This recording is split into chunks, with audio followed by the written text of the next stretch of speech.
नमस्कार दोस्तों, मैं हूं अर्चना प्रजापति एडवोकेट। हमारे channel AP legal information in Hindi में आपका स्वागत है। दोस्तों, आज हम जानने वाले हैं स्टे कैसे प्राप्त करें, स्टे कैसे मिलता है, स्टे क्या होता है, ये किन शब्दों से मिलकर बना हुआ है, स्टे का हिंदी अर्थ क्या होता है, स्टे का उद्देश्य क्या है और स्टे किन परिस्थितियों में लिया जाता है, स्टे न मानने वाले को क्या दंड का प्रावधान दिया गया है। ये सभी प्रकार की बातें इस वीडियो में आज हम जानने वाले हैं।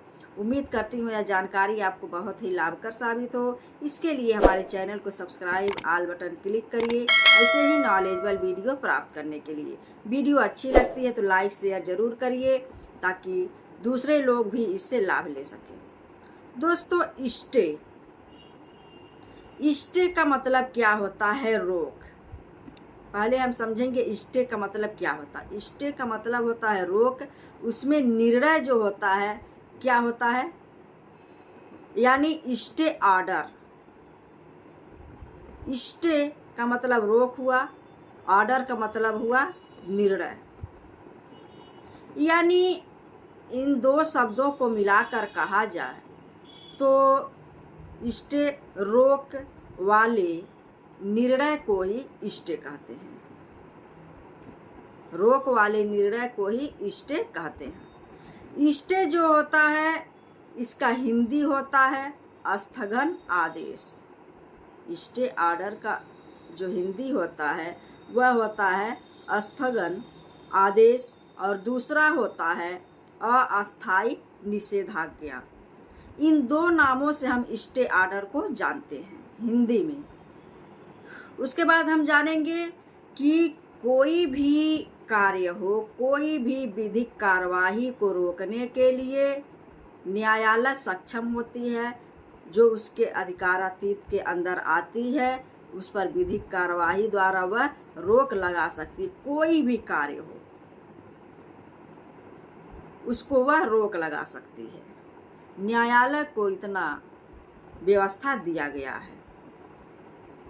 विधिक कार्रवाई उस पे स्टे ऑर्डर लगा सकती है।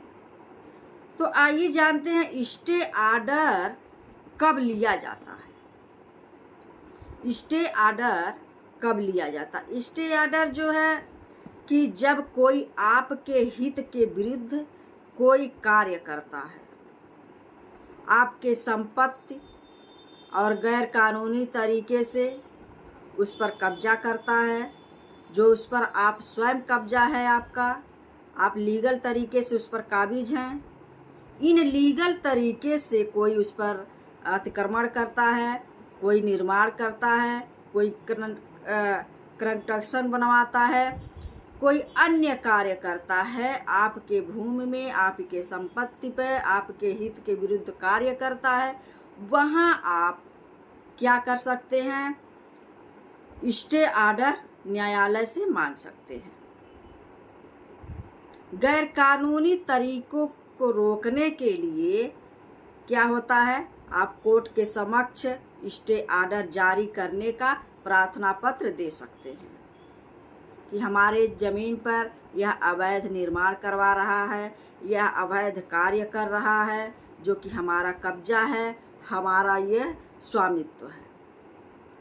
उसके लिए किसी भी अवैध रूप से कार्य को रोकने के लिए स्टे ऑर्डर का प्रार्थना पत्र दे सकते हैं। स्टे ऑर्डर बहुत ही महत्वपूर्ण होता है। यहाँ जब आप प्रार्थना पत्र देते हैं दोनों पक्ष को सुना जाता है न्यायालय द्वारा। न्यायालय देखेगी किसका स्वामित्व है, किसके हित में स्टे लेना जरूरी है, वहाँ न्यायालय स्टे दे देती है। स्टे पाने के बाद बहुत ही महत्वपूर्ण वहाँ ये हो जाता है, न्यायालय स्टे एप्लीकेशन के प्राप्त होने पर अगर कोई गंभीरता पूर्वक बात है, गंभीरता बहुत ज़्यादा गंभीर मामला है कि स्टे लेना अति आवश्यक है, जो विधि विरुद्ध कार्य हो रहे हैं उनके प्रति स्टे लेना आवश्यक है। तो न्यायालय 30 दिन के अंदर जो है सुनवाई का आदेश देती है या करती है।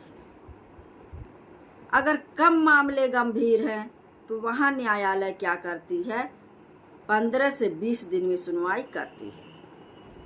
तो स्टे कब लिया जाता है आपने जाना, प्रार्थना पत्र आपने जाना, इसके लिए देना होता है। उसके बाद क्या किया जाएगा कि आपकी ज़मीन में अगर कोई गलत तरीके से उपभोग कर रहा है और आपका कब्जा है, उसके अधिकार क्षेत्र में आने वाले निर्माण उपयोग करता है, जो आपके उपयोग में आने वाला है, आपके अधिकार क्षेत्र में है, कोई अन्य व्यक्ति उस पर हावी होता है, उस पर ऐसा विधि विरुद्ध कार्य करता है जो उसका कुछ भी नहीं है, तो वहाँ आप स्टे ले सकते हैं कि अगला वहाँ कोई कार्य ना करने पाए। उसके बाद हम जानेंगे कि किस अधिनियम या किस नियम के तहत स्टे लिया जाता है। स्टे का कार्य, अगर आप स्टे ऑर्डर लेना चाहते हैं, प्रार्थना पत्र जमा करना चाहते हैं न्यायालय में, तो यह सिविल प्रक्रिया संहिता 1908 के अंतर्गत आदेश 39 नियम 1 और 2 के अंतर्गत स्टे ऑर्डर फाइल किया जाता है। स्टे ऑर्डर का प्रार्थना पत्र दिया जाता है। CPC सिविल प्रक्रिया कोड, सिविल प्रक्रिया कोड भी कहते हैं, सिविल प्रक्रिया प्रोसीजर इसको कहा जाता है। तो इसके अंतर्गत जो है आप आदेश 39 यानी ऑर्डर 39 रूल 1 और 2 के अंतर्गत आप प्रार्थना पत्र देते हैं स्टे ऑर्डर प्राप्त करने के लिए। उसके बाद हम जानेंगे कि स्टे ऑर्डर अगर को न मानने पर क्या दंड मिलता है। स्टे ऑर्डर का अगर कोई नहीं मानता है, एक बात और है कि स्टे ऑर्डर जब मिल जाता है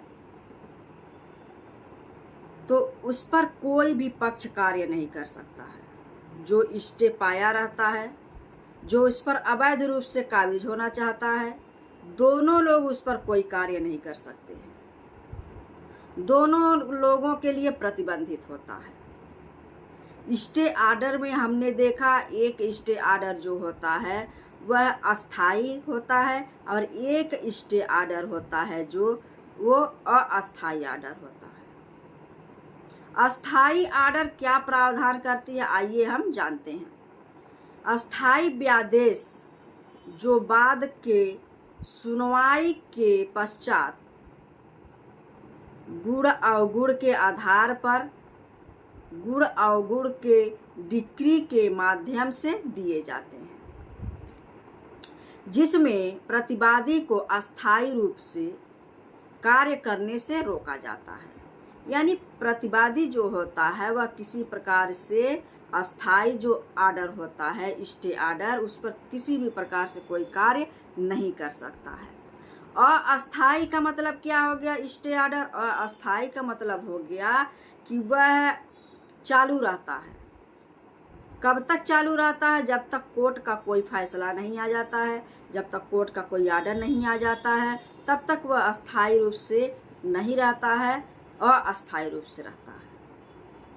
तो ये थे स्टे ऑर्डर। इसको न मानने वालों के लिए दंड का प्रावधान भी किया गया है।